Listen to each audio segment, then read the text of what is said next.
नमस्कार. मला ना पुढच्या आठवड्यामध्ये कोकणामध्ये जायचंय आणि तिथे जात असताना मी एवढी तयारी करतोय की 8 दिवसा आधीपासून मी बॅगा भरतोय, दुनियाभरची तयारी करतोय. इथून कोकणापर्यंतचं अंतर साधारणपणे 400-450 किलोमीटरचं. त्यासाठी मी एवढी तयारी करतोय, पण माझ्यासमोर आत्ता जो माणूस बसलेला आहे आत्माराम परबजी, हा माणूस 100 देश फिरून आलेला आहे. आणि एवढा मोठ्या प्रमाणामध्ये ट्रॅव्हल केल्यानंतर काय जबरदस्त, काय भयंकर लेवलचा अनुभव या माणसाकडे जमा झाला असेल. कसली तुफान एक्सपिरियन्सेस आले असतील, काय काय बघितलं असेल. आत्ताच त्यांचा 100वा देश पूर्ण झाला आणि या 100वा देश पूर्ण झाल्याच्या निमित्ताने आज आपण श्री आत्माराम परब यांच्याशी बातचीत करतो आहोत. आत्मारामजी नमस्कार. द नितीन बोरसे शो मध्ये आपलं हार्दिक स्वागत. धन्यवाद. मी आत्ता म्हटलं त्या पद्धतीने मला कोकणामध्ये जाताना एवढं भयंकर टेन्शन येतंय, एवढी तयारी करावी लागते आहे. 100 देश आपण फिरलेला आहात. काय प्रेरणा होती सर यामागची? 100 देश बघ ना, 100 या आकड्याचे जे फॅसिनेशन आहे त्याच्याबद्दल मी बोलेनच. पण तुम्ही जे म्हणालात हे तयारी करण्याबद्दल, तर याची तयारी किंवा माझी पूर्वतयारी म्हणा की माझी लहानपणापासूनच झाली, शाळेत असल्यापासून. कारण शाळेत, त्याच्यानंतर कॉलेज, आमच्या एरियामधली मुलं असतील त्यांच्या पिकनिक करायच्या असतील, किंवा ऑफिस नोकरी लागली त्याच्यानंतर मग ऑफिसमधल्या पिकनिक असतील, क्रिकेट खेळायला लागलो, क्रिकेटचे दौरे असतील. तर ह्या सगळ्या गोष्टींनंतर मग ट्रेकिंग करायला लागलो, माउंटेनिअरिंग करायला लागलो. तर इथे मी कधीच पार्टिसिपेंट कधीच नव्हतो. मी ऑलवेज ऑर्गनायझिंग पार्ट मध्ये होतो. माझी ती आवड होती ती. एक्झॅक्टली. आणि त्यामुळेच मला या सगळ्या गोष्टी नंतर आणि ह्या एवढ्या स्टेप बाय स्टेप झाल्या. जसं आपण शिक्षण स्टेप बाय स्टेप घेतो तसं या गोष्टी स्टेप बाय स्टेप झाल्या. आधी मुंबईत फिरलो, पण थोडंसं मुंबई बाहेर, मग महाराष्ट्र, मग भारत, मग त्यामुळे एवढ्या स्टेप बाय स्टेप तयारी झाली. आणि त्यामुळे कधीच टेन्शन आलं नाही. कुठल्याही देशामध्ये जाताना, कुठेही जाताना कधी टेन्शन आलं नाही. कारण ती तयारी करण्याची जी पद्धत आहे की मला त्याचं गुपित कळलं म्हणायला हरकत नाही. आता 100 हा आकडा 100 देश करायचे हे स्वप्न का पाहिलं त्याच्यावर याबद्दलच मी तुम्हाला सांगेन. की आपल्या सर्वांनाच माहिती आहे की क्रिकेटचा देव ज्याला म्हणतात सचिन तेंडुलकर यांनी 100 या आकड्याला ग्लॅमर दिलं. करेक्ट. सो आपण त्याला त्या क्षेत्रात फॉलो तर करू शकत नाही, बरोबर, किंवा त्याच्या एवढं मोठं काम पण नाही करू शकत. पण माझा तो आकडा 100चा आकडा हा डोक्यात बसला माझ्या, आणि मला वाटलं की ऍटलिस्ट आपण आपल्या क्षेत्रामध्ये 100चा आकडा पार करू शकतो का. आता भारतामध्ये तेवढं खूप होतं करण्यासारखं, मी केलं सुद्धा. पण देश म्हटल्यानंतर त्याला एक वेगळं बल येतं. त्यामुळे कधीतरी साधारण एक 2008-9च्या दरम्यान जेव्हा माझा पहिल्यांदा पासपोर्ट काढला, तेव्हा माझ्या डोक्यात हा विचार आला की आपण प्रयत्न नक्की करू शकतो, 100 देश आपण बघायचे. 2008-9ला पहिल्यांदा पासपोर्ट काढला तुम्ही? पासपोर्ट काढला. साधारणपणे 18 वर्षामध्ये तुम्ही एवढे देश केलेले आहेत? नाही, मग तसं बघायला गेलं तर 15 वर्षच. कारण 2008 किंवा 9 मध्ये पासपोर्ट काढल्यानंतर पहिली टूर जी माझी झाली 2010 मध्ये.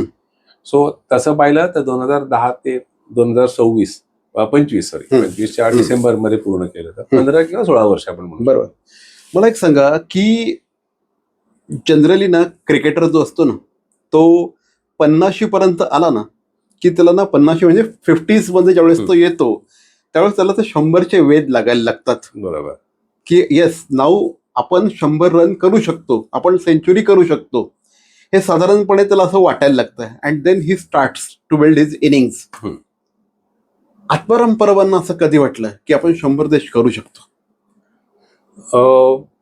पहिले जेव्हा आपण क्रिकेटच्या टर्म मध्ये बोलायचं म्हटलं तर पहिल्यांदा, आता ते 2020 मुळे ते बदललंय सगळं गणित, पण सुरुवातीला ते इनिंग बिल्ड करणे हा प्रकार असायचा. पहिल्यांदा थोडंसं स्लो खेळायचे, नंतर मग 50 झाले की मग थोडासा स्पीड वाढायचा, आणि नंतर मग 100 नंतर अजून जोरात स्पीड वाढवायचा. सो माझंही तसंच काहीतरी झालं. पहिल्या काही वर्षांमध्ये फारच स्लो चाललं होतं. एक वर्षाला एखाद दुसरी देश होत होता. पण त्यानंतर मात्र मी एक साधारण 40च्या आसपास आल्यानंतर मला वाटायला लागलं की आपण नक्कीच अटेम्प्ट करू शकतो. आणि आपल्याकडे सगळ्यात महत्वाची गोष्ट आपली स्वतःची टूर कंपनी आपण सुरू केली, ईशा टूर्स. सो ईशा टूर्सचा जन्मच झाला त्यासाठी की मला फिरायचं होतं म्हणून. अगदी मला स्वतःला फिरायचं होतं, मला स्वतःला फुकट फिरायचं होतं म्हणून. कारण मला सुट्ट्या घेऊन आणि खर्च करून हे फिरता येणं शक्य नव्हतं, कारण नोकरी करत असताना. आणि म्हणूनच मी हा विचार केला की आपण अशा पद्धतीने फिरू शकतो का, आणि ते सक्सेसफुल झालं म्हणायला हरकत नाही. बरोबर बरोबर बरोबर. साधारणपणे हे पहिला देश कुठला होता सर? पहिला देश 2010 मध्ये केनियाला गेलो पहिल्यांदा. आणि त्यांनी सुरुवात केली. आणि तो असा देश आहे, पहिलाच देश, की ज्या देशामध्ये बाकी सगळ्या इतर 99 देशांमध्ये एक प्लॅन्ड आयटिनरी असते. बरोबर. की आज तुम्ही हे बघणार आहात, हे शहर बघणार आहात, हे मॉन्युमेंट बघणार आहात. ह्या देशामध्ये आयटिनरी हा प्रकार नसतो. सकाळी तुम्ही ब्रेकफास्ट झाला की निघायचं आणि वाटेत जे दिसेल ते बघायचं. एवढं कारण वाईल्ड लाईफ कारण नाही, वाईल्ड लाईफ बघण्यासाठी जातो. वाईल्ड लाईफ हे काही प्लॅन नसतं, काही झू नाहीये. करेक्ट आहे. सो तिथे कुठल्या प्रकारची आयटिनरी नसते, कुठल्या प्रकारचं प्लॅनिंग नसतं. त्यामुळे प्रत्येक मोमेंट, मी नेहमी म्हणतो आम्ही, की प्रत्येक मोमेंट हा एक सरप्राईज असतो.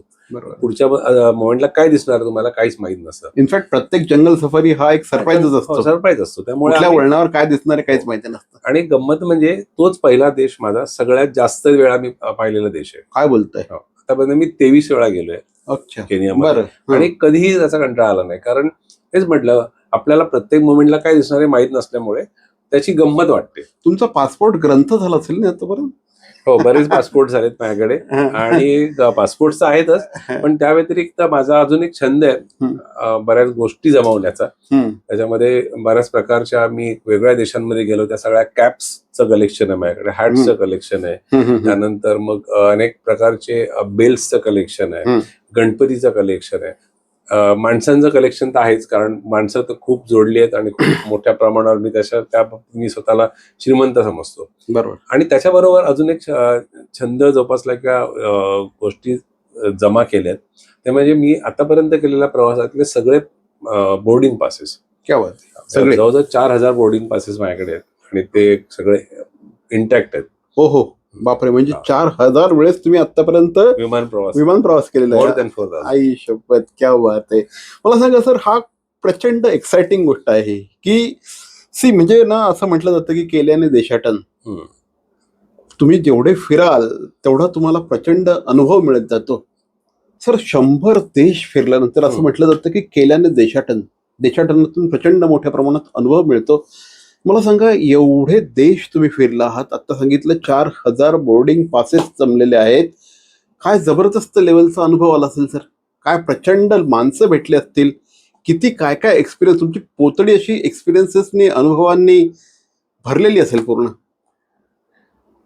तर तुम्ही म्हणाल ते अगदी बरोबर आहे. तर तुम्ही मगाशी एकदा बोलताना म्हणाला तर की बदल काय झाला माझ्या. बरोबर.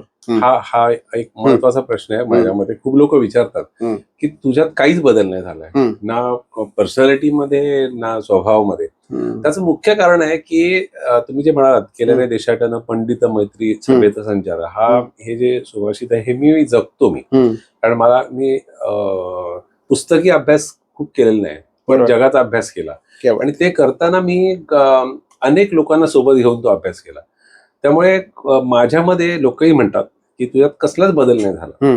कारण ती एक्साइटमेंट जी आहे ना, ती तेवढीच शिल्लक आहे माझ्यामध्ये. आणि तो प्रत्येक गोष्टीमध्ये नाविन्य शोधून काढायचा. कारण मला ती आवड आहे माझी, की जिथे जातो तिथे आपल्या डोळ्यासमोर जे काय दिसतंय त्याच्या पलीकडे जाऊन काय बघता येईल, किंवा आपल्या मागच्या बाजूला काय ते बघता येईल, त्याचा अभ्यास कसा करता येईल, हे करत असल्यामुळे मला त्याची ती सवय लागली. आणि ते करताना एकाच देशामध्ये परत सेकंड टाइम जेव्हा गेलो तेव्हा मी काहीतरी नवीन शोधून काढलं, नवीन गोष्टी पाहिल्या आणि दाखवल्या.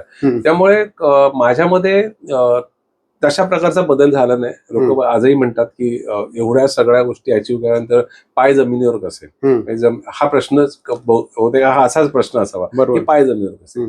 त्याचं कारण असं आहे की मी एवढ्या मोठ्या लोकांना भेटलो, खऱ्या अर्थाने मोठ्या लोकांना. म्हणजे सचिन तेंडुलकर असेल, दलाई लामा असतील, किंवा आमचे डॉक्टर रघुनाथ माशेलकर असतील, अशी अनेक लोकांच्या संपर्कात आलो, त्यांना भेटलो आणि त्यांना पाहिलं की ही लोक एवढ्या ग्राउंडेड आहेत. तर आपण काय आहोत त्यांच्यासमोर, आपली खरंच काय अवकात नाही. मग कशासाठी आपण उगाच मोठं झाल्याचा आव आणायचा. त्यामुळे तो बदल पण माझ्यात कधीच झाला नाही. त्यामुळे आणि निसर्गाने, खरं सांगायचं ना तर निसर्ग तुम्हाला शिकवतो की निसर्गासमोर मनुष्य पाणी शूद्र आहे. हे जे म्हटलं जातं ना, हा अनुभव प्रत्येक वेळेला मी एक निसर्गात असताना घेतलाय. त्यामुळे कुठल्याही प्रकारचा बदल माझ्यात झालेला नाही. माझी पर्यटनाची भूक वाढतच चालली आहे आणि ती नक्कीच अजून पुढे पुढे चालू राहील. लवकरात लवकर 150 प्रवास सुद्धा होतील, तुमचे 150 देश सुद्धा होतील. असं म्हटलं जातं की हे जे 100 देश आहेत, या 100 देशांमध्ये तुम्हाला सगळ्यात जास्त आवडणारा देश कुठला? 23 वेळा गेलो मी म्हटलं केनियाला, हां. तर तुम्हाला त्याच्यावरूनच कळलं असेल सगळ्यात जास्त तोच आवडतो देश. बरोबर. त्याचं कारणच ते आहे की तिथे कुठल्याही प्रकारचं प्लॅनिंग नाही. एक्झॅक्टली, अनप्लॅन्ड असतं सगळं ते. राईट. म्हणजे राहणार कुठे हे माहित असतं, पण Correct. काय बघणार हे तुमच्या हातात नसतं. सो ती एक्साइटमेंट कायम ठेवणारा ते एक डेस्टिनेशन आहे. त्यामुळे मला ते सगळ्यात जास्त आवडतं. आणि सगळ्यात महत्वाची गोष्ट, कुठल्याही प्रकारचं मानवी अतिक्रमण झालेलं नाही. पूर्ण एवढ्या वर्ष जातोय मी. आज तुम्ही कुठल्याही शहरात जा, कुठेही जा, लडाखमध्ये सुद्धा ज्याच्यासाठी आम्ही ओळखला होतो ईशा टूर्स, बरोबर. तिथे पण 2003 मध्ये जे सुरू केलं, त्याच्यानंतर 2026 त्याच्यामध्ये जो फरक आहे, बदल झालेला तो एवढा प्रचंड आहे. मानवी अतिक्रमण एवढ्या मोठ्या प्रमाणात झालंय, जे तुम्हाला केनियामध्ये, टांझानियामध्ये, ह्या वाईल्ड लाईफ सफारीमध्ये कुठेच दिसत नाही. जे आहे तसंच असतं. सो त्यामुळे मला तो सगळ्यात देश आवडतो आणि म्हणून जास्त वेळा मी प्रवास केलाय. क्या बात आहे. असं कधीतरी असं वाईट वाटतं का हो, तुम्ही म्हणजे एक 5 वर्षापूर्वी तुम्ही एखाद्या देशामध्ये गेलेला असता, तिकडची ब्युटी, तिकडचं निसर्ग, तिकडचं सौंदर्य, तिकडचं मिळणारं समाधान, अनुभूती, आणि अचानक तिथे काहीतरी एखादं मोठं स्ट्रक्चर उभं राहतं आणि मग असं कुठेतरी त्रास होतो जीवाला की चायला हे काय, हे व्हायला नको असं वाटतं?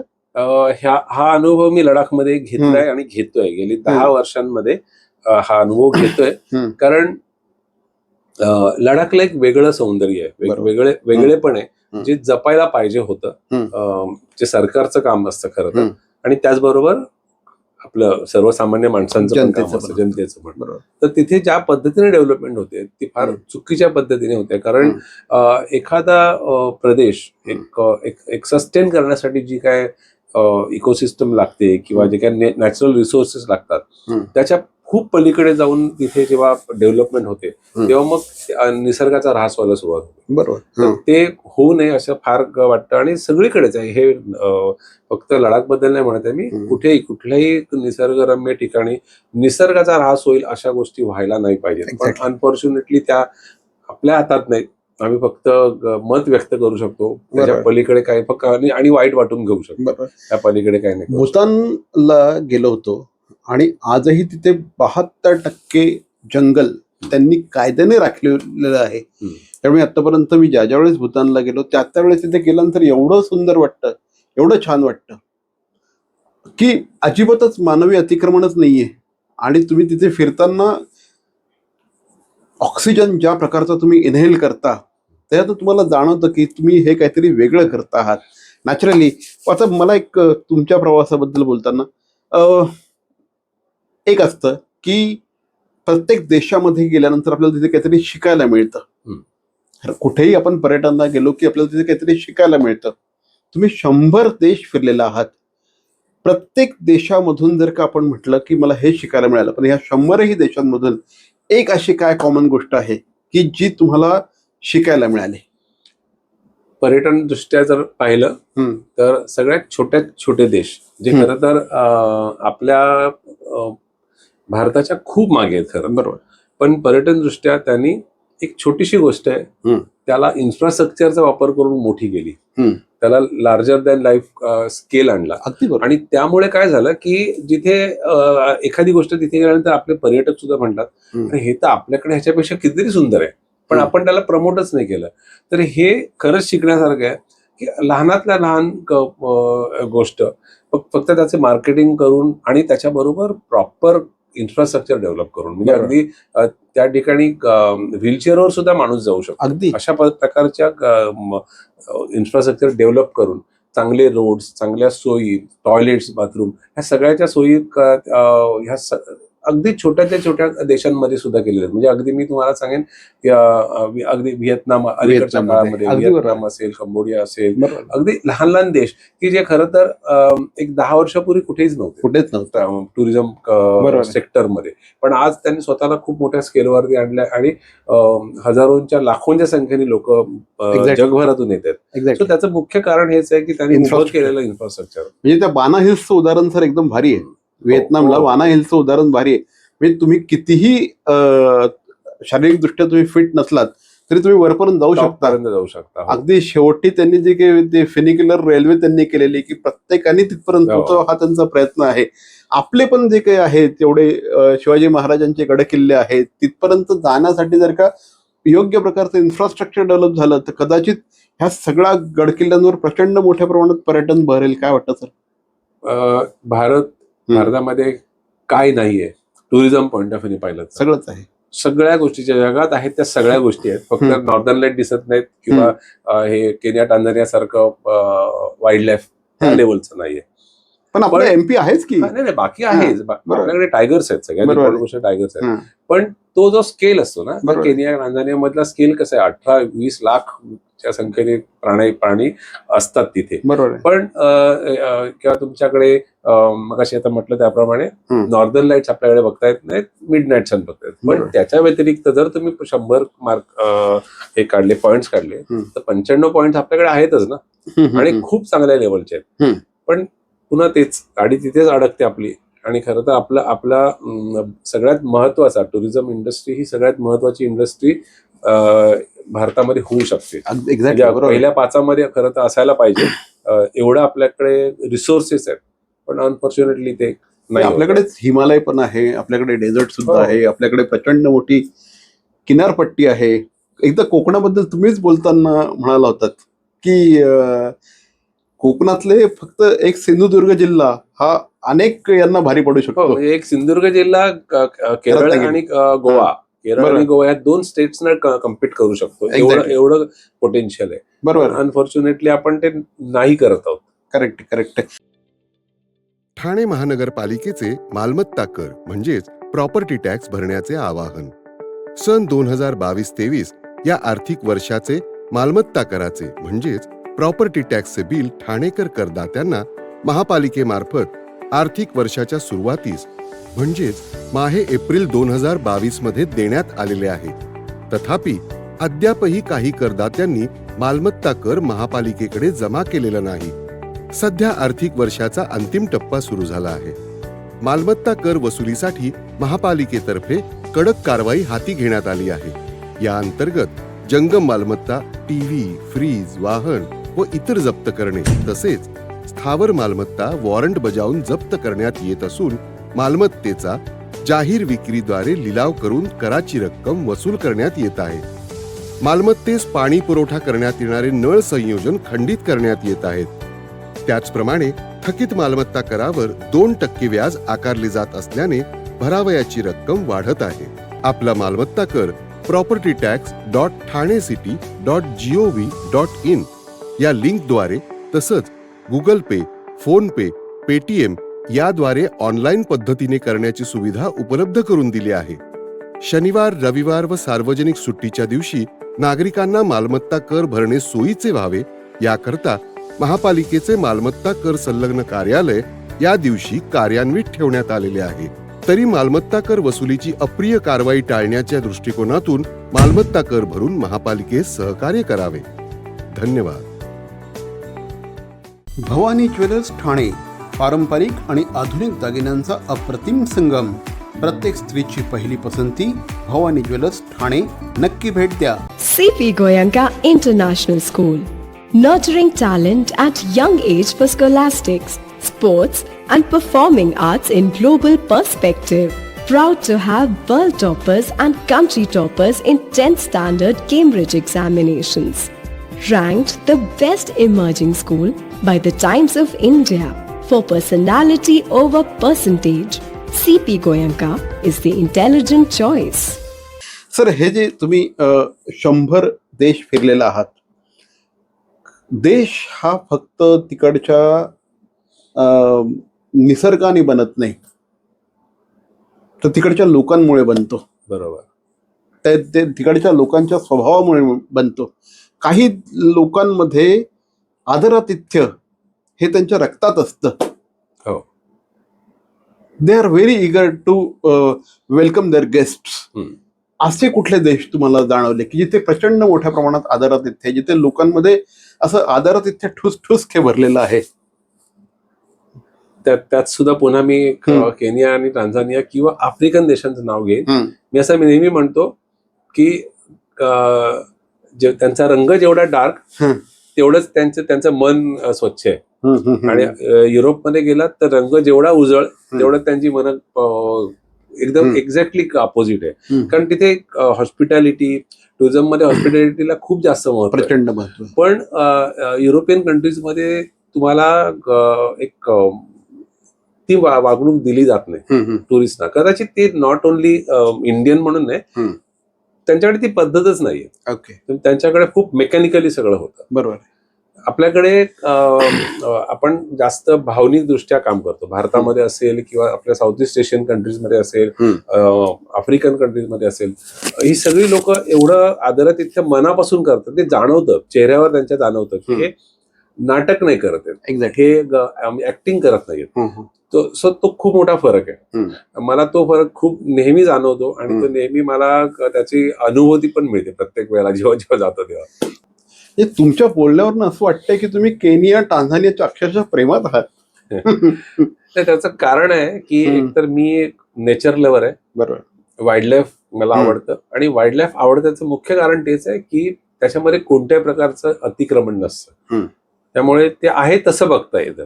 आणि म्हणूनच, आणि सगळ्यात महत्वाची गोष्ट ह्या देशांमध्ये, आफ्रिकन देशांमध्ये, पर्टिक्युलरली ईस्ट आफ्रिकन देशांमध्ये, Kenya, Tanzania, Zambia, Zimbabwe, Botswana, हे जे काही भाग आहेत, त्या भागांमध्ये जेव्हा जेव्हा मी गेलोय, अनेकदा गेलोय, ऑब्व्हियसली केनिया, टांझानिया सगळ्यात जास्त गेलोय, पण तिथलं आदरातिथ्य हे वेगळ्या लेवलचं असतं. म्हणजे तिथे लक्षात येतं की लोक नाटक नाही करत आहेत. बरोबर. ते मनापासून तुमचं वेलकम करतात, मनापासून तुम्हाला ग्रीट करतात. आणि इवन हेच सेम तर तुम्ही पाहिलं साऊथ ईस्ट एशियन कंट्रीजमध्ये खूप ठिकाणी, म्हणजे अगदी जपान तर फेमस आहे त्यासाठी. अगदी कुठल्याही लहान सहान गोष्टी असेल तरी मग कमरेत वाकून ते तुम्हाला ग्रीट करतात. बरोबर. सो तो जो प्रकार आपल्या एशियन कंट्रीजमध्ये आहे, हा आफ्रिकन कंट्रीजमध्ये मिळत नाही. आफ्रिकन कंट्रीमध्ये त्यांना फक्त हॉस्पिटॅलिटी हा या शब्दाचं स्पेलिंग येतं, बाकी ऍक्च्युली वागत नाहीत तसे ते. हा माझा अनेक वर्षांचा अनुभव आहे. मे बी त्यांना तसं ट्रेन केलं गेलेलं असेल किंवा ते तेवढे इमोशनल नसतील. May be it's very mechanical. हा, ते मेकॅनिकल असतं. सो आणि आपल्याकडे आता जसं आमच्याकडे आम्ही ईशा टूर्समध्ये आमच्याकडे आलेल्या लोकांना कस्टमर नाही म्हणत, गेस्ट, गिराईक नाही म्हणत, आम्ही गेस्ट म्हणतो. कारण त्याच्या मागची भावना ही असते की आपल्या पाहुण्यांना आपण जसं ग्रीट करतो किंवा आपल्या पाहुण्यांना जसं आपण ट्रीट करतो, तसंच आपण आपल्या टूरवर आलेल्या लोकांना करायचं. कारण ते आपल्या बरोबर आपला वेळ आणि पैसे हे इन्व्हेस्ट करून आलेले आहेत, आपल्यावर विश्वास ठेवून. त्यामुळे ते आपली जबाबदारी असते की त्यांना त्याचा पूर्ण मोबदला देतो. राईट. पर्यटन म्हटलं ना सर की 2 प्रकारचं पर्यटन असतं.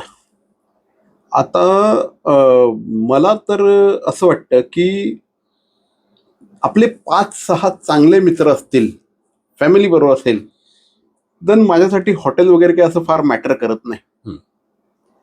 आणि बऱ्याच लोकांचं असतं की नाही, आम्हाला खूप भारी हॉटेलच पाहिजे, आपला स्टे खूप चांगल्या ठिकाणी पाहिजे. तुम्हाला स्वतःला असं काय वाटतं की काय इम्पॉर्टंट असतं? आपण ज्यावेळेस तुम्ही एवढे देश फिरलेला आहात, एवढं पर्यटन केलेलं आहे, तुमची प्रायोरिटी कशाला असते? की लक्झरीला असते की बाकीच्या गोष्टींना असते? कसं आहे ना की ट्रॅव्हल कशासाठी करतो आपण? काही लोकांना ट्रॅव्हल हे लक्झरीसाठी करायचं असतं, फक्त लिजर म्हणून करायचं असतं. काही लोक ट्रॅव्हल करतात, मेजॉरिटी लोक ट्रॅव्हल करतात, त्यांना अनुभव घ्यायचे असतात, बघायचं असतं, तिथली संस्कृती, तिथलं खाणं पिणं, तिथलं नेचर, हे सगळं अनुभवायचं असतं. आणि आमच्याकडे येणाऱ्या लोकांची संख्या जास्त अशा ह्या कॅटेगरीत, म्हणजे ज्या कॅटेगरीत त्यांना आनंद मिळवायचा मी आहे, मी त्याच कॅटेगरीत आहे. मला नेचर बरोबर जास्त राहायला आवडतं, नेचरमध्ये. सो जर मी एखादा लेक असेल, एखादं शहर आहे आणि एका शहरामध्ये एक लेक असेल, आणि लेक जवळ जर हॉटेल्स असतील आणि शहरात हॉटेल असेल तर मी लेक मधल्या हॉटेल जास्त प्रिफर करतो. नॅचरली. कारण तिथून तुम्हाला सकाळ संध्याकाळ त्या फेरफटका मारता येतो, तुम्हाला जास्त ओपन नेचर दिसतं. जे शहरामध्ये काय होतं की तुम्ही खूप कंजेस्टेड एरियामध्ये राहत असता, पण काही ठिकाणी शहरं पण तेवढी सुंदर असतात बघण्यासारखी. मग त्यावेळेला मग त्या शहरांमध्ये राहणं जास्त योग्य असतं, कारण मग तुम्ही संध्याकाळच्या वेळेला वॉक करून तुम्ही शहराची एक मजा घेऊ शकता, त्याचं नेचर आणि तिथलं कल्चर आणि हेरिटेज सुद्धा बघू शकता. सो इम्पॉर्टंट असतं की त्या त्या ठिकाणच्या गरजांप्रमाणे. कारण नाहीतर काय होतं की तुम्हाला फक्त जर लिजरमध्ये राहायचं असेल तर काही लोक जिथे 2 रात्री हवे आहेत तिथे 4 रात्री राहतात आणि ते अर्धा दिवस साईटसीइंग करतात, अर्धा दिवस आराम करतात. पण आपल्यावर येणाऱ्या लोकांची संख्या अशी असते की आपल्याकडे वेळ आणि पैसे दोन्ही कमी असतात. त्यामुळे आपण एका दिवसात जेवढं काय मॅक्सिमम बघता येईल तेवढं बघण्याचा प्रयत्न करतो. आणि त्यामुळे हॉटेलचं सिलेक्शन करताना मात्र तुम्हाला चांगलं हॉटेल असायलाच पाहिजे. कारण तुम्ही जर परदेशात जाताय तर तुमच्याकडे अगदी 2 स्टार हॉटेलमध्ये राहून नाही चालणार किंवा अगदी होमस्टे मध्ये राहून नाही चालणार. कारण शेवटी आम्ही ग्रुप घेऊन जातो. करेक्ट. ते होमस्टे वगैरे असतात ते छोटे असतात, लहान साईज मध्ये असतात. त्यामुळे आम्हाला चांगली हॉटेल्स घ्यावी लागतात आणि घेतोच आम्ही, जेणेकरून त्यांना चांगला एक्सपिरियन्स देता येईल. बरोबर. सर, हा जो सगळा अनुभव आहे हा 100 पेक्षा जास्त देश तुम्ही म्हणजे एका वेगवेगळ्या 100 देशांमध्ये गेलेला आहात, पण अदरवाईज तुम्ही त्याच्याही पेक्षा खूप जास्त प्रवास केलेला आहे. या सगळ्या प्रवासाचा उपयोग आज ईशा टूर्स महाराष्ट्रातल्या पहिल्या 5 पर्यटन संस्थांपैकी ईशा टूर्स एक डेफिनेटली आहे. एक स्वतःचं वेगळेपण त्यांनी जपलेलं आहे. ऑफबीटसाठी सर प्रचंड फेमस आहेत. ते मगाशी पण म्हणाले ना त्यांच्या बोलण्यामध्ये बोलताना, ह्या डोळ्यांच्या पलीकडे ह्या साईडला जे आहे ना ते बघायचा मी प्रयत्न करत असतो. तर हे सगळं ज्यावेळेस ऑब्झर्वेशन आहे, निरीक्षण आहे, हा सगळा एक्सपिरियन्स आहे, सगळी माणसं तुम्ही एवढी जोडलेली आहेत, भेटलेली आहेत, या सगळ्याचा ईशा टूर्ससाठी कशा पद्धतीने उपयोग झाला? तो हा ठरवून केलेला उपयोग नाही. उपयोग 100% होतो. बरोबर. म्हणजे जेव्हा मी 100 देशांमध्ये जातोय तेव्हा त्यातल्या बेस्ट ज्या साईट्स आहेत, बेस्ट देश आहेत, ते ईशा टूर्स साठी मी लगेचच आमच्या आयटनरीमध्ये किंवा कॅलेंडरमध्ये आणतो. करेक्ट. आणि ऑब्व्हियसली आम्ही आमचा जो प्रवास आहे तो सुरुवात एका देशाने झाला, तो आज 2003 ते 26 एका देशावरून आज 54 देशांवरती आलाय. बरोबर. 54 देशांमध्ये टूर जात आहेत आणि त्याच्या व्यतिरिक्त ह्या उरलेल्या काही देशांमध्ये सुद्धा टूर जात आहेत, पण त्या कस्टमाइज टूर जातात. आज मी एवढे देश पाहिलेले असल्यामुळे एक फर्स्ट हँड इन्फॉर्मेशन माझ्याकडे असते. तिथे काय बघायचंय, काय नाही बघायचंय हे गुगलवरून माहिती काढून लोकांना सांगत नाही. हे स्वतः प्रत्यक्ष अनुभवलेलं आहे. जो अनुभव तो लोकांना सांगतो. त्यामुळे त्याचा फायदा, त्या अनुभवाचा फायदा माझ्या टीमला सुद्धा होतो आणि पर्यटकांना पण होतो. त्यामुळे निश्चितच तो मोठा फायदा आहे. आणि जेव्हा आपण आपल्या डोळ्यांनी जे पाहिलंय ते जेव्हा आपण एखाद्याला एक्सप्लेन करतो आणि गुगलवरून माहिती काढून एक्सप्लेन करतो, यामध्ये खूप मोठा फरक आहे. तुमच्या डोळ्यात ती चमक येऊच शकत नाही.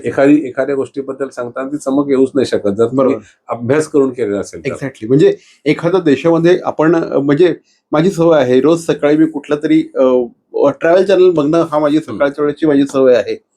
पण आपण रिलेट कधी होतो माहितीये का, की आपण जिथे जाऊन आलेलो आहे ते बघताना आपण जास्त रिलेट होत असतो. अरे हा, आपण इथे हे केलेलं आहे, आपण तिथे केलेलं आहे, नॅचरली.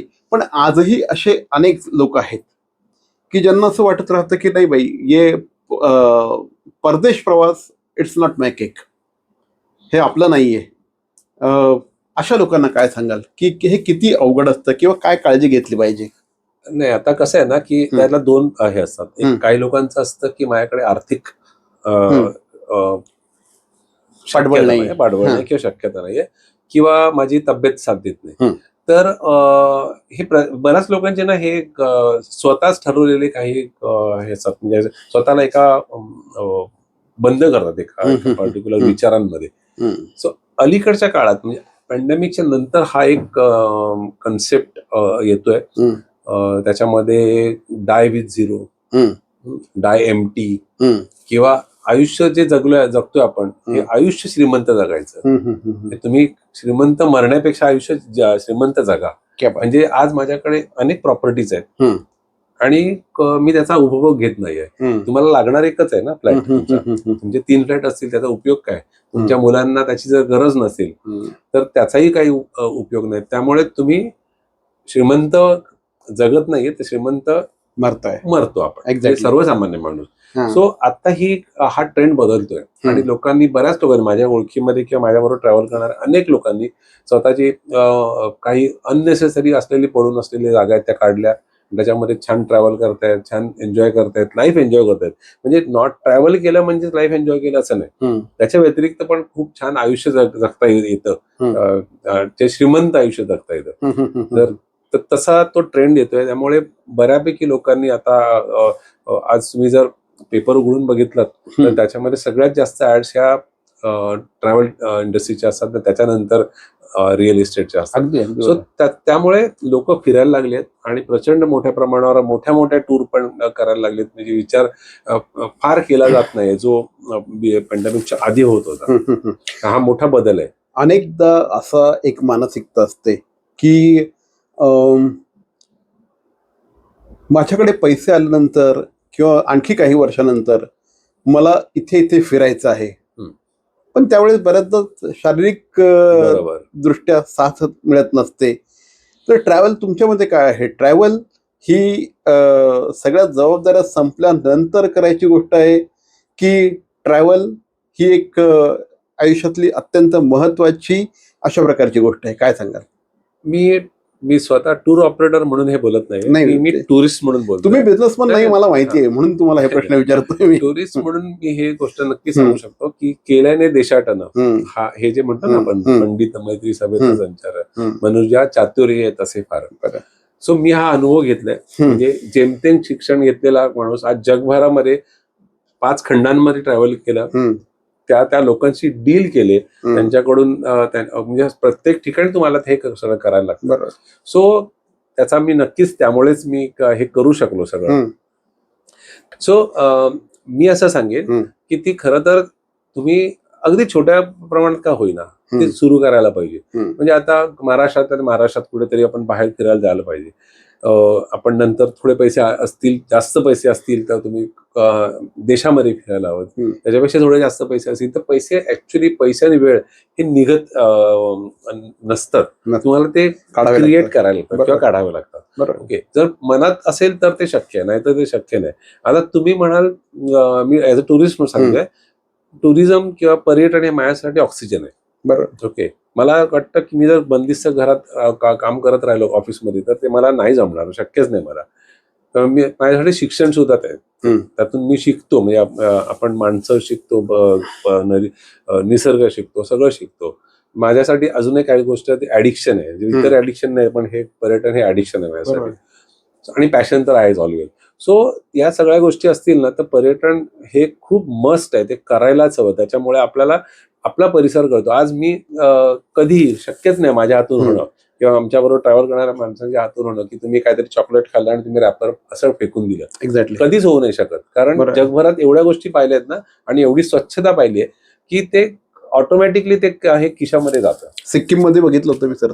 सो म्हणजे सिक्कीम मध्ये खूप स्ट्रिक्टली पाळलं जातं, पण बाकीच्या ठिकाणी सुद्धा हे स्ट्रिक्टली करायची गरज काय? जसं आपण आता हेल्मेट आपण पोलीस आल्यानंतर घालतो, हेल्मेट पोलिसांसाठी नाही ना, ते आपल्यासाठी आहे. बरोबर, आपल्या सुरक्षेसाठी आहे. सो आपण ते कोणीतरी आपल्यावरती फाईन करायची गरज काय पडली पाहिजे, आपणच ते काळजी घ्यायला पाहिजे. सो हे एक प्रकारचं शिक्षण आहे. बरोबर. आणि तुम्हाला जो काय अनुभव मिळतो तो अनुभव तुम्हाला नक्कीच, म्हणजे तुम्ही एकदा घेतल्यानंतर एक 6-8 महिने ते नक्की पुरतो. आज तुम्ही मगाशी भूतानबद्दल बोललात, भूतानच्या आठवणी तुमच्या डोक्यात आहेत. सो ह्या आठवणी खूप महत्व असतं आणि म्हणून पर्यटन हे ऍक्च्युली करायला पाहिजे प्रत्येकाने, कुठल्या ना कुठल्या पद्धतीने करायला पाहिजे. अगदी वीकेंडची एखादी पिकनिक असेल ना तरी चालेल, पण तुम्ही तुमच्या रोजच्या कामाच्या किंवा जे काय करता त्यातून बाहेर पडून तुम्हाला एक मनाला चालना मिळते, नवीन एनर्जी मिळते त्यातून. केनियामध्ये तुमचं नाव बदललंय, तुम्हाला माहिती काय? केनियामध्ये आत्माराम परब नाही म्हणत, आत्माराम परत म्हणतात. आत्माराम परत आला. सो मला सांगा की पुढचा गोल काय? आता 100 देश झाले, ओके, नवीन स्टान्स घेतला आता? कारण जनरली क्रिकेटमध्ये आपण क्रिकेटपासून सुरुवात केली ती हो. क्रिकेटवरच येऊया हो की जनरली 100 झालं, सेंचुरी झाली की पुन्हा एकदा बॅट्समन नवीन स्टान्स घेतो हो हो आणि पुढच्या द्विशतकाकडे वाटचाल करत असतो. बरोबर. आत्माराम परबांनी स्टान्स घेतलाय परत. हो, मी आता स्टान्स घेतलाय म्हणजे मी ठरवून काही गोष्टी केल्या होत्या. म्हणजे जसं 100 देश करताना मी ठरवलं होतं की हे देश नाही करायचे 100 पर्यंत, 100च्या नंतरच करायचे. त्याचं Like? कारण असं होतं, जनरली माझ्या ओळखीमधले जेवढे आहेत 6 जण आहेत ज्यांचे 100 देश पूर्ण झालेत, माझ्या बरोबर ट्रॅव्हल करतात. असे किती लोक असतील हो संपूर्ण देशात? मला वाटत ते 250-300 पेक्षा जास्त असतील. बापरे, म्हणजे तुम्ही एका म्हणजे 140 कोटी जनतेमध्ये 250-300 पेक्षा असं नसतील. त्याचं कारण असं आहे की साधारण 70, 80, 85 मध्ये आलेले खूप लोक माझ्या ओळखीत आहेत की जे आलेत आणि मग नंतर मग त्यांच्या प्रकृतीमुळे त्यांना ट्रॅव्हल करता येणं आता शक्य नाही, त्यामुळे मग ती गाडी इथे कुठेतरी अडकली आहे. पण बाकीचे जे ज्यांचे झालेले आहेत ते माझ्या ओळखीमध्ये 6 लोक आहेत. त्याच्या व्यतिरिक्त मला माहीत असलेले अजून एक 20 लोक आहेत, म्हणजे मुंबईमध्ये. कामानिमित्ताने करणं वेगळं आणि पर्यटन म्हणून करणं वेगळं. कामानिमित्त जे जातात ते पर्यटन नाही. त्यांना म्हणू शकत नाही. बरोबर आहे, खरी गोष्ट जातात आणि एअरपोर्ट बघतात आणि परत येतात. बोजा करतात आणि येतात. राईट. सो हा तर माझा पुढचा जो गोल असा होता की मी साऊथ अमेरिका आणि अंटार्क्टिका हा दोन्ही अजून मी केलेले नाही. मी तुम्हाला तोच प्रश्न विचारणार होता आता की अंटार्क्टिका केलाय का? तर मी ते मुद्दाम ठेवलं कारण मी जर माझ्या ज्या ओळखीमध्ये जेवढे माझ्या बरोबर ट्रॅव्हल करणारे 6 लोक आहेत, त्या 6 लोकांचे 100 देश करतानाच हे सगळं झालेलं आहे. म्हणजे सगळे ओशन झाले आहेत, सगळे सीज झाले आहेत, सगळे कॉन्टिनेंट झाले आहेत, मेजर सगळ्या गोष्टी झाल्या आहेत. तर मी त्या साधारण 70-75च्या आसपास आल्यानंतर ठरवलं की हे देश हे 100 नंतर करायचे. तसा हा तुम्ही म्हटलं तसं साऊथ अमेरिका आहे, अंटार्क्टिका आहे, त्याच्यानंतर कॅरेबियन आयलंड वरची अनेक बेट आहेत त्या भागामध्ये, वेस्ट इंडिजच्या एरियामध्ये. आणि चायना मी अजून नाही गेलोय. कारण चायना एवढा मोठा आहे की मी मुद्दाम नाही गेलोय चायनाला, कारण चायना एवढा मोठा आहे की तो एका व्हिजिट मध्ये होणार नाही. किमान 8-10 व्हिजिट करायला लागतील तर चायना पूर्ण होईल. क्या बात. ग्रीस, आता युरोपमध्ये साधारण 25 पेक्षा जास्त देश आहेत, तर ते 41 देश मी पाहिले. अजून 4-5 देश बाकी आहेत माझे. त्यातला ग्रीस आहे, तो ग्रीस सगळ्यात मोठा देश आहे जो साधारण 6 ते 7 दिवस लागतात त्याला. बरोबर. ओके. सो तो पण मी शिल्लक ठेवलाय. तर मी नंतर विचार केला की आता थोडस लिजरली आता फिरायचं आपण. कारण मी आता 60च्या जवळ जाईन, अजून वेळ आहे, 2 वर्ष बाकी आहेत अजून. मी खरं तर ठरवतो 100वा देश हा 60 सेलिब्रेट करताना करायचा ठरवलं, पण खास जरा शेवटच्या ओव्हर्स मध्ये जरा जास्त जोरात बॅटिंग केली आणि तर त्या मी केल्या. त्यामुळे आता माझ्याकडे हे टार्गेट्स आहेत. प्लस मला अजून एक टार्गेट माझा स्वतःचा आहे, तो कठीण आणि महागडा आहे पण तो करायचा मला. जिओग्राफिकल नॉर्थ पोलवर जायचंय मला, ज्याची आत्ता जर कॉस्ट काढली तर साधारण 40 ते 50 लाख रुपये तिथे पोहोचायला. 5-1 दिवसाचा फक्त प्रवास आहे तो, पण त्याला 40 ते 50 लाख रुपये खर्च आहे. कारण ते खूपच एक्सक्लुझिव्ह आणि खूपच वेगळ्या पद्धतीने करायला लागेल. पण ते आहे की पृथ्वीच्या त्या टोकावरती मी जाऊन आलो हे. आणि बरेच लोक हा प्रश्न विचारतात की काय मिळवलं, काय गेला आणि पाहिलं की मिळवलं काय. हे मिळवण्यासाठी नसतं ना, हे आपल्या आनंदासाठी असतं. आपण आपला त्यातून आनंद, प्रत्येक जण आपापल्या पद्धतीने आनंद मिळवतो. तर हा आनंद आम्हाला पर्यटनातून मिळतो की मी आज कुठेतरी जाणार आहे, त्याची एक्साइटमेंट सतत चालू असते ना. ती दर महिन्यातून एकदा मी ठरवलंय की महिन्यातून एकदा तरी कुठेतरी मुंबई बाहेर, आणि आता तर गेल्या 2023 नंतर तर ठरवलंय की मुंबई बाहेर ना तर देशाबाहेर प्रत्येक महिन्याला एकदा तरी देशाबाहेर असायला पाहिजे. राईट. आणि हा अक्षरशः 2023 ते आता 26 हे कंटिन्यू चालू आहे.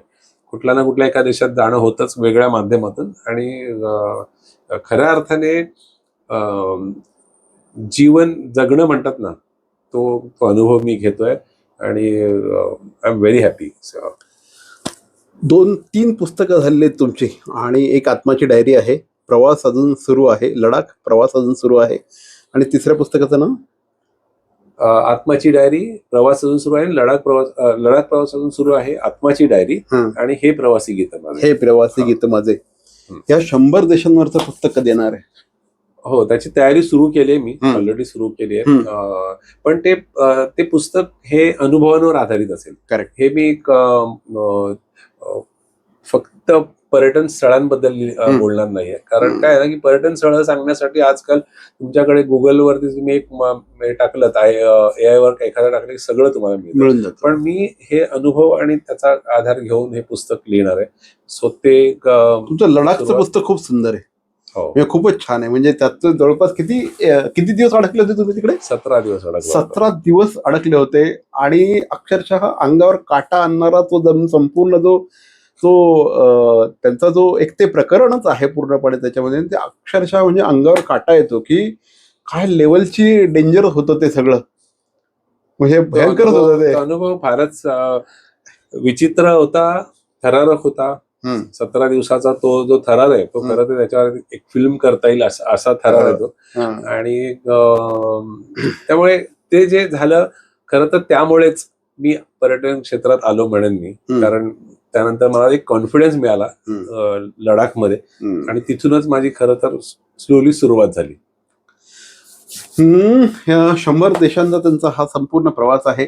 आता विचार करत असताना सचिन तेंडुलकर हा त्यांच्यासाठी देव आहे. आणि जर आत्माराम परबांचं थोडक्यात विश्लेषण करायचं झालं तर आत्माराम परबांना आपण ट्रॅव्हल मधला सचिन तेंडुलकर म्हणू शकतो. नाही, हे खूप मोठं म्हणजे माझ्यासाठी, कारण क्रिकेटमधल्या त्या देवाला आपण अशा पद्धतीने म्हणजे मला त्याचं नाव मिळावं असं कधी वाटणार नाही, आणि तेवढी आपली ऐपत नाही. पण मला नक्की सांगायला आवडेल की गेल्याच वर्षी माझं 2 स्वप्न होती, 100 देश पूर्ण करणे आणि सचिन तेंडुलकरला टूरवर घेऊन जाणे. ती गेल्या वर्षी एप्रिल महिन्यामध्ये ती माझी एक इच्छा किंवा माझं स्वप्न पूर्ण झालं, आणि सचिन तेंडुलकरला आसाम आणि मेघालयाच्या टूरवर त्यांच्या फॅमिली आणि मित्रमंडळी अशा 12 लोकांना घेऊन गेलो होतो. आणि ते 7 दिवस सचिन तेंडुलकर बरोबर अक्षरशः जगलो म्हणायला हरकत नाही. आणि त्याच्यावर पण अजून एक पुस्तक आता मी करतोय, देवाबरोबरचे ते 7 दिवस, क्या बात. असं एक पुस्तक करतोय. म्हणजे त्यातला माणूस पाहिला, म्हणजे सचिन तेंडुलकर एक माणूस म्हणून आम्हाला बघता आला, किती साधा माणूस असावा हे त्या एकंदर 7 दिवसांमध्ये बघायला मिळालं. सर्वसामान्य माणसाला सचिन बरोबर एखादा धावता फोटो मिळाला तरी सुद्धा आनंद वाटतो. सेल्फी मिळाला तरी आनंद वाटतो. त्या व्यक्तीबरोबर सलग 7 दिवस, सकाळचा ब्रेकफास्ट, लंच, डिनर, संध्याकाळी काही टाइमपास गेम्स वगैरे, आणि बाकी ट्रॅव्हल तर होतच. ह्या सगळ्या ह्याच्यामध्ये मोमेंट ज्या आम्ही जगलोय त्याला काहीच तोड नाही. त्यामुळे तुमच्या आयुष्यातले सगळ्यात सुंदर 7 दिवस असतील ते, हो, सगळ्यात मेमोरेबल. नक्कीच ना. म्हणजे अनेक जण असं स्वप्न देखील बघू शकत नाहीत, हे सगळं हा माणूस सत्यात जगलेला आहे. काय अनुभव होतो तो 7 दिवसाचा? 7 दिवसाचा अनुभव मी पुस्तक लिहितो, त्यामुळे आपल्या एका वाक्यात सांगणं कठीण आहे. पण एक वेगळ्याच लेवलचं व्यक्तिमत्व आहे ते. म्हणजे अतिशय साधा माणूस, नाही कधी कधी सांगावं लागेल की तू द ग्रेट सचिन तेंडुलकर आहेस. आणि त्यामुळे प्रत्येकाची त्यांनी काळजी केली. म्हणजे जेव्हा त्याचे फॅन्स म्हणून जे येत होते ना लोक, प्रत्येकाची तो काळजी घेत होता. प्रत्येकाला फोटो मिळेल असं बघत होता. कधी कंटाळा केला नाही. म्हणजे खरं तर ट्रॅव्हल करण्यासाठी आलं होतं, स्वतःच्या फॅमिलीवर वेळ घालवायला आला होता, पण त्यांनी कधीच असं नाही केलं की लोक थांबले त्यांना वेव नाही केलं, थांबला नाही. सो हे त्यांनी कंटिन्युअसली केलं. आणि काय होतं की भारतरत्न असल्यामुळे गव्हर्नमेंटकडे खूप आधी इंटिमेशन द्यायला लागलं होतं. त्यामुळे तिथून लीक होऊन सगळ्या लोकल चॅनल्स पर्यंत बातमी पोहोचली होती. त्यामुळे जिथे कुठे जायचो तिथे ही चॅनलची मंडळी यायची, आणि मग त्यांनी कुठल्याही चॅनलला मुलाखत नाही दिली, पण मात्र त्यांनी सगळ्या फॅन्सना मात्र थांबून फोटो काढले प्रत्येकाबरोबर. म्हणजे आणि त्याच्यातला तो माणूस आम्ही खूप जवळून पाहिला. तो क्रिकेटर म्हणून महान आहेच, पण त्यामुळे तो जो ते क्षण आहेत ना, त्याच्यावरती ते पुस्तक येईल तेव्हाच मी तुम्हाला जास्त अधिक विस्तृतपणे कळेल. म्हणजे ह्या एका गोष्टीसाठी तर अक्षरशः hats off to you sir. काय लेवल. पण त्याच्या मागचं एक महत्वाचं कारण आहे की मी मानतो एखादी गोष्ट मॅनिफेस्ट केली आपण, बरोबर, की ती होते. शाहरुख खानचा एक डायलॉग आहे, जब किसी चीज को तुम शिद्दत से चाहो तो पूरी कायनात उसे मिलाने में तुम्हारे साथ हो. सो तो मी अनुभव घेतला आणि त्यामुळेच मला विवेक पालकर सारखा एक मित्र भेटला की जो सचिन तेंडुलकरचा खास मित्र आहे. म्हणजे जे 5-6 मित्रांचा त्यांचा जो ग्रुप आहे त्या ग्रुपमधला तो एक खास मित्र आहे सचिनचा. आणि तो माझ्याबरोबर 2019 मध्ये, म्हणजे देव काही लोकांना प्लॉट करतो ना, तसं माझ्या आयुष्यात विवेक पालकरला प्लॉट केलं गेलं 2019 मध्ये तैवानच्या टूरवर. आणि त्याला मीच म्हटलं की मला सचिनला भेटायचंय.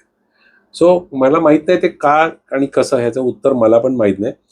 पण त्यांनी मला सांगितलंय फक्त पेशन्स ठेव, बरोबर, मला तुला भेटवायचं आहे पण स्पेशल भेटवणार मी तुला.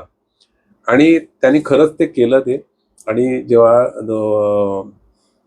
भेटलो सचिनला त्याच्या घरी, तेव्हा सचिन समोर त्यांनी सांगितलं की मी आतापर्यंत हजारो लोकांना सचिनला भेटवलंय, फोटो काढलेत, पण घरामध्ये असं समोरासमोर बसून फक्त 2च लोकांना मी केलंय, एक माझी सख्खी बहीण आणि दुसरा आत्माराम परब. आणि सचिनने त्याला होकार दिला, हो, आणि कधीच कोणाला घरी नाही आणलं. तुमच्याबद्दल त्यांनी एवढं सांगितलं त्यामुळे मी पण त्याला म्हटलं होकार दिला. सो मला असं वाटतं. आणि त्यावेळेला त्यांनी फोटो काढला होता. फोटो काढला तेव्हा मध्ये विवेक पालकर एका बाजूला, सचिन तेंडुलकर एका बाजूला, आत्माराम परब, आणि एक सेल्फी काढला होता आणि त्याने तो पोस्ट केला. त्याच्यामध्ये लिहिलं होतं की today I am with one side, on my left side Bharat Ratna and right side Ladakh Ratna. क्या बात. सो माझ्यासाठी ती खूप मोठी कॉम्प्लिमेंट होती, आयुष्यातली सगळ्यात मोठी कॉम्प्लिमेंट होती ती. सही. याच नोटवर आपण थांबलं पाहिजे माझ्या मते, कारण गप्पांमध्ये खूप प्रचंड मजा येत होती. आणि मी तुम्हाला गॅरंटी देऊन सांगतो, आत्माराम परवांशी जर का आपण बोलत बसलो ना तर अनुभवाचा खजिना आहे. आणि हा माणूस सुद्धा तेवढाच डाऊन टू अर्थ आहे. बिझनेसमन नाही हा माणूस ना पॅशनेट ट्रॅव्हलर आहे. आणि त्यांच्यामधलं जे पॅशन आहे ना ट्रॅव्हलचं, हे आपल्या सगळ्या गेस्टमध्ये यावं यासाठी ते सातत्याने प्रयत्न करत असतात. सर, आमच्याशी बोलत त्याबद्दल धन्यवाद. धन्यवाद.